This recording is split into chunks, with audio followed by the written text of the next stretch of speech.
dowladda Soomaaliya waxaan faagta oo dadka oo hooyayaasha looga qaadanayo ilmahooda oo la leeyahay ma rabto hooyo walba cunugeeda way rabtaa qof cunugiisa nacaya ma laha. halkaan waxaan soo galay maanta inaan ka hadlo dhibaato ii haysato nin iskursan ii geystay kaasoo la dhahayo magaciisa Absanaa Cabdulaahi kuna magac dheer Angola Hiiraan Sweden ku joogo Guuleed Maxamed Xaashi. waxaan u dhalay gabar wuxuu dhahay gabadhaada waa ku wadaya markaan dhahay waayahay gabadhii oo Sweden geeyay wuxuu dhahay gabadhaada maalin way ku waday weenu lacagta aan ku qaatana waxaan ka siinayaa oo dhahay markoo halkaas geeyay wuxuu dhahay farxiyo waxaa lagaga baahan yahay sawirkaasoo inay hooyo walba oo cunugeeda baasaboor qaadanayo oo maxay u baahan tahay gabadheeda ana gabadheeda waxay u baahan tahay ma diidi kari cabdulshideeyo igeeyay sawirkii laga qaaday wiilo abti iyo hooyo dawo daray sawirkii laga qaaday waraaqa laga sameeyay oo been abuur waraaqdaasoo gabadheeda ma u baahno mana rabto dowladda Sweden oo gudbiyay marka Soomaaliya dhibaatadii haysataa waxay tahay tan maanta intay soo fadhiisatay sidaan u fikirayna HB-gayga oo shan noqoy taasoo inuu beeniga sheegayo hooyo walbana cunugeeda way jeceshahay hooyo cunugeeda saxiixayso ama waana cadeyso maanta ma jirto warqadan oo been abuurkan cabdulshideeyaha waa taasa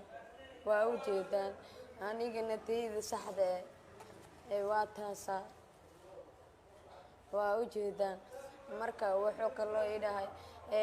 macallimada iskuulkeeda wuxuu ku dhahay gabadheeda hooyadeeda aan u geenaya macallimadii la soo hadashay ilaa 6 bilood hadal gabadhii oo ku khasabiyay wuxuu dhahay ilaa 6 bilood hooyadeeda la jooga ku dhahay waxay ila joogtana malaha maxaan ku sheegahay hadda walaashiisa taa way soo caanaysaa waxay leedahay nolosha eeyaa ku nooliyay ku noosha gabadhaadana ma arkaysid asigii waxaan dhahay walaalo waxaan maxaa iigu samaysay gabadhaada hooyadeeda yahay oo cunugeeda saxiixaysan ma jirto markaasoo wuxuu iigu dhahay waa edab daranta hooyadhay lixdeeda lambar amaaysi warani waxaan dhahay waxaa naga dhexeeya cunug amaama ku sii kariyaa markaasoo dhahay daama isiibaysid waa ku dilayaa naayaa naftaada iiga cabso oo idhahay anigana maanta meesha isoo badhiisiiyey inaan walaal aana qabin wax ila dhashtay malaha wiilna ma ila dhalanin gabarna ma ila dhalan aabe waxaan ku ahay madi adeerna ma qabi eedana ma qabi maxaa ku jeka keligee aabaheena wuxuu ahay madi marka waxaan ka codsanayaa intii wax ay qaban karto inay wax iga qabato dowladda Soomaaliya waxaan faagta oo dadka oo hooyayaasha looga qaadanayo ilmahooda oo la leeyahay ma rabto hooyo walba cunugeeda way rabtaa qof cunugiisa nacaya ma laha dugaagtaba Allah ka dhigay qof walba cunugeeda way jeceshahay dowladda Sweden ilaa iyo tan Soomaaliya waxaan ka codsanayaa in ninkaas wax la iga qabto gabadheeda hadda xamar ay joogtaa macaan dhahay gabadheeda u baahanahay gabadheeda igu soo wareej markaasoo wuxuu dhahay naaya hadda agteeda imaatid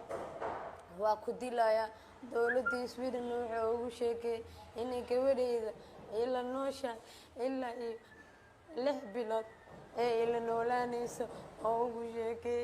anigana gabadheeda ma ku nooshahay gobolka Minnesota ee dalka Mareykanka ma ku daashay shaqooyinka xamaaliga ee warehouse ma tahay qof suuq geyn kara badeecooyinka shirkadda Forever Living Product ma tahay qof sumcad iyo maamuus ku leh jaaliyadda Soomaalida ee gobolka Minnesota ee dalka Mareykanka hadday jawaabtaasi tahay haa waxa tahay qofkii ku habboonaa ee hore u gaadh shirkadda Forever Living Product haddaba daawade ka mid noqoshada ganacsigan shirkadda Forever Living Product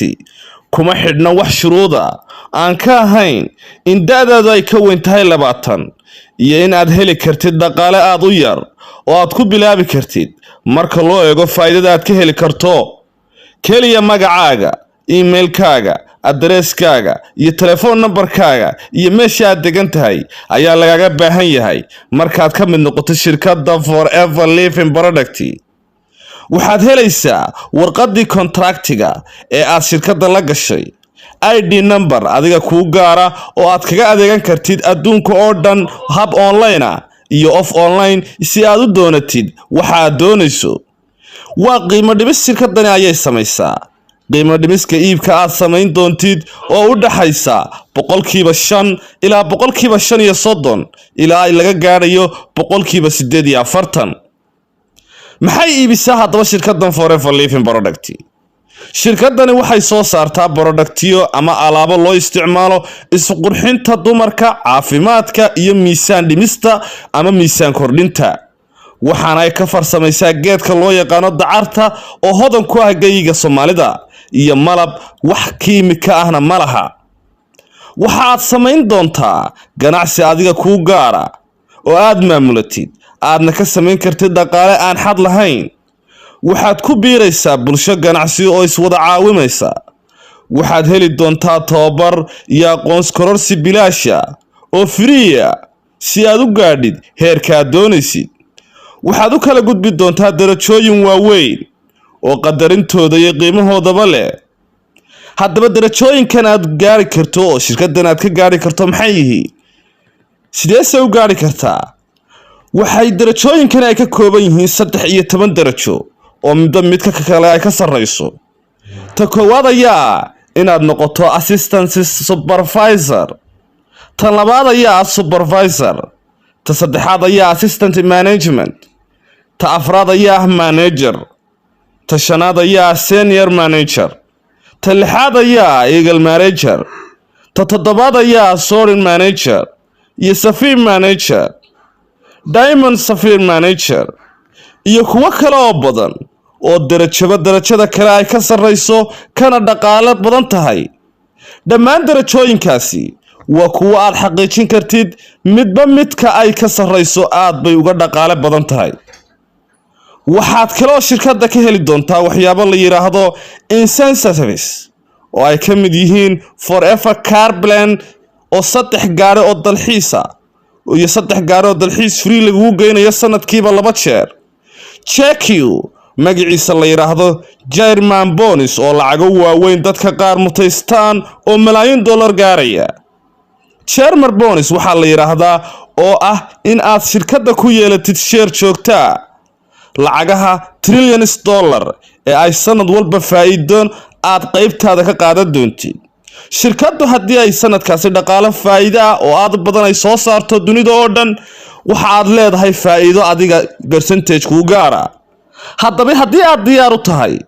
inaad ka mid noqotid ganacsigan baaxadda leh ku soo biir bahda Forever Living Product kalena xiriir telefoonada shaashada ku qoran iyo WhatsApp linkiga si aad u hesho macluumaad dheeraad ah waxa halkaas kuugu diyaara dad khibrad gaar ah u leh iyo la taliyayaal ka caawin doona sida aad ugu biirayso iyo sida aad ganacsigan u suuq geyn doonto ha moogaanin Forever Living Product hadda waxa uu ku eegyahay gobolka Minnesota marka loo furo jaaliyadda Soomaalida ee wadankaas